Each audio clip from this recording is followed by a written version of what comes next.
Yo yo yo! Salut les turfeuses, salut les turfeurs! Bienvenue pour le nouveau pronostic de Benoît Requin. Merci pour vos likes, pour vos commentaires. N'hésitez pas à vous abonner pour recevoir tous mes pronostics tous les jours. Et pour accéder à tous mes tickets pour la course du Quintet, vous avez deux moyens.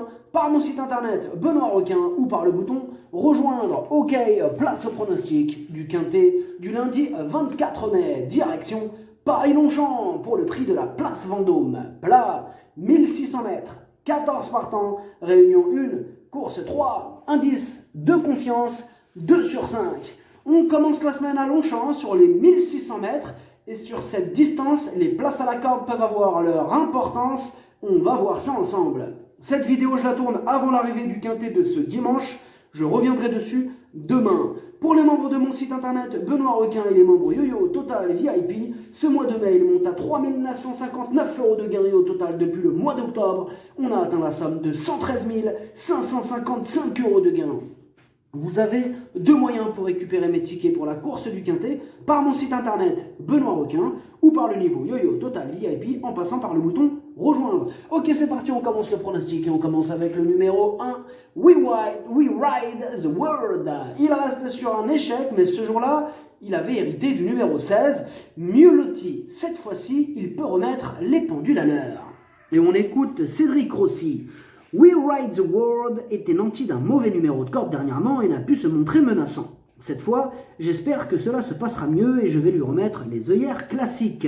Auteur d'une superbe saison l'an passé, il doit toujours porter du poids, mais avec un bon déroulement de course, une place n'est pas à exclure.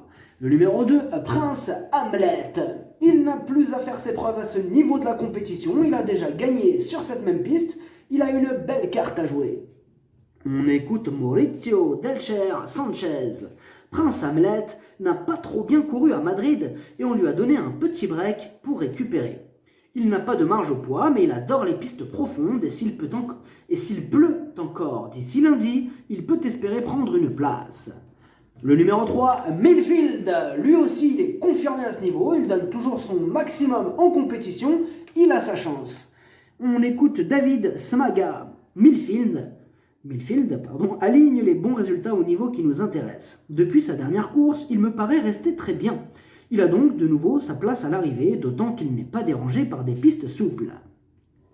Le numéro 4, le Mont. Il a la pêche, il a remporté sa dernière course, il est régulier et il va encore défendre chèrement ses chances. Et on écoute Pascal Barry. Le Mont a une grosse pénalité suite à son récent succès, mais le cheval est très bien physiquement et associé à un bon jockey, il devrait bien se comporter. Le numéro 5, Darchano, il effectue sa rentrée, il aurait préféré un terrain quand même un peu moins souple, sa tâche s'annonce compliquée. On écoute Madame Carmen Boxsky. Darchano a l'habitude d'avoir besoin d'au moins une course pour retrouver sa forme. En plus, cette année, il n'a pas pu se préparer dans les meilleures conditions.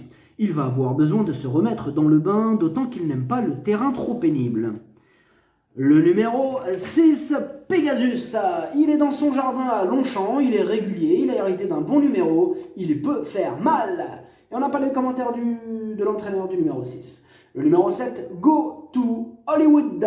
Il est dans une forme olympique, il enchaîne les podiums, il a fait ses preuves à ce niveau, il s'annonce redoutable. On écoute Yann Barbero. Go to Hollywood a prouvé qu'il était compétitif en 39,5 de valeur. Une piste bien assouplie le servirait et logiquement j'en attends une bonne prestation. Il mériterait de renouer avec le succès. Le numéro 8, Sandissime. Il reste sur 3 échecs consécutifs et ça refroidit un peu. En revanche, sa situation sur l'échelle des poids s'est améliorée. Casseur de tickets repéré. On écoute Alessandro et Giuseppe Botti. Sandissime ne sera pas dérangé par le terrain souple. J'espère qu'il pourra avoir un bon déroulement de course pour essayer de le voir bien finir.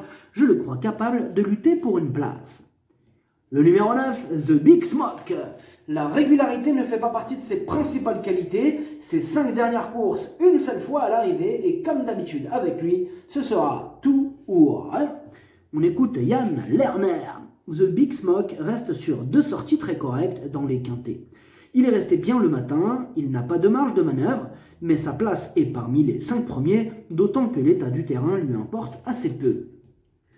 Le numéro 10, Issingeau, il vient d'échouer à ce niveau, ne terminant qu'à la 13e place, mais cette fois-ci, Stéphane Pasquier sera aux commandes, il y a de la revanche dans l'air. Et on n'a pas les commentaires, mais non, attendez, mais non, on n'a pas les commentaires de l'entraîneur de ce numéro 10. On passe au numéro 11, Arabino. Il vient de triompher le jour de sa rentrée. Il arrive en forme pour son premier quintet. C'est mon principal casseur de tickets repéré. On écoute Sacha Sonarzwek. Arabino a pris 1 kg de pénalité et c'est son premier handicap en France. En Allemagne, c'est un bon cheval de handicap et même un peu plus. 1600 mètres est son maximum dans cette catégorie. Un terrain pénible serait un grand point d'interrogation.